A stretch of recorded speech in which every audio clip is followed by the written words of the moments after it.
মাংস দিয়া কাচ্চি বানাইছে রে।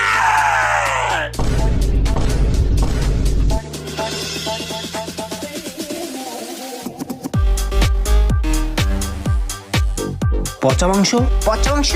তাড়াতাড়ি আয় দেখি কি হইছে। কি হইছে স্যার, কোনো সমস্যা? বাটপারি কয়দিন ধরে শুরু করছস? এই গোস্তটা দেখ তো, গন্ধ কইনি। এটা পচা গোস্ত বেটা, ধইরা দেখ। পচা গোস্ত মানে? এ বেটা গন্ধ হইছে, দেখ তুই, দেখ বেটা গন্ধ হইতেছে, মাংস খায় দেখ।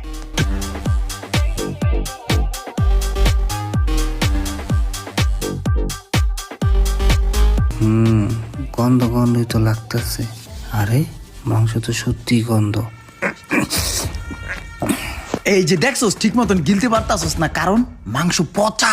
ঠিক আছে? ওই শাকিল, ওই তোর না ইউটিউব পেজে টিকটক আছে, ওখানে ভিডিও করে সেরা দে, পচা মাংস দিয়ে কাচ্চি বেচে। আরে ভাই কি করতেছেন আপনি? আরে ভাই ভিডিও কেন করবেন আপনারা? আরে আজ বিষয় তো আমি তো